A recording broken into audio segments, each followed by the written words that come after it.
এই সিঁড়ি দিয়ে যখন উপরে উঠেছি আমি তো একদমই আনন্দিত হয়ে গিয়েছি। চারদিকে খোলা আকাশ উপরে, আর মাঝখানে সবুজ মাঠ, মাঠের পাশেই ছোট ছোট কিছু গাছ লাগানো আছে। এখানে শুক্রবারে শুনেছি খেলা হবে, কিন্তু টাইমটা বলতে পারেনি। একদমই সবুজ একটা মাঠ, খোলামেলা পরিবেশ। এমন সুন্দর জায়গাটি দেখতে হলে আপনাদেরকে আসতে হবে মোহাম্মদপুর সিলিকন সিটির মধ্যে। যেভাবে আসবেন মোহাম্মদপুর এসে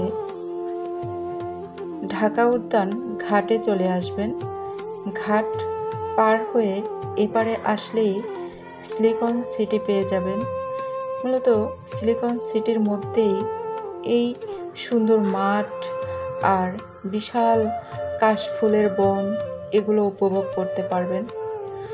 আর এই যে নদীটা দিয়ে যখন আপনারা পার হয়ে আসবেন, তখন এরকম সুন্দর স্রোতের সাথে ভেসে যাওয়া কচুরিপানা দেখতে পাবেন, যা দেখতে সত্যি অসাধারণ লাগে।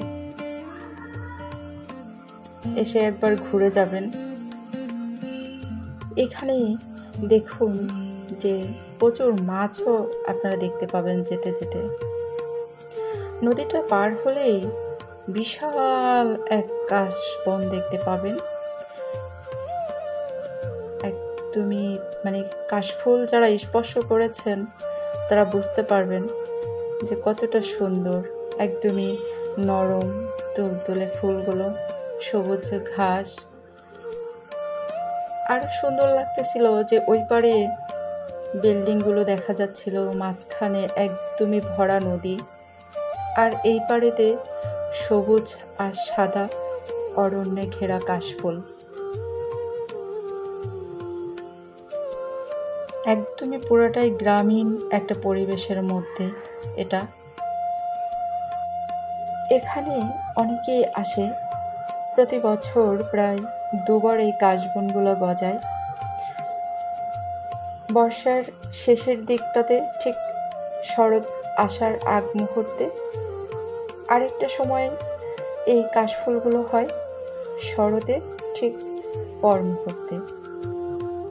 মোটামুটি কাশফুলগুলো যখন সম্পূর্ণ ফুটে যায় তখনই এই কাশফুলগুলো কেটে ফেলা হয়। একটু সময় নিয়ে পরিবারের সাথে এসে ঘুরে যাবেন। সবুজ মাঠ, সবুজে ঘেরা অরণ্য আর কাঁচা মাটির গন্ধ উপভোগ করে যাবেন। আমার কাছে এই জায়গাটা খুবই ভালো লাগে, আর আমি এই স্থানে অনেকবার এসেছি।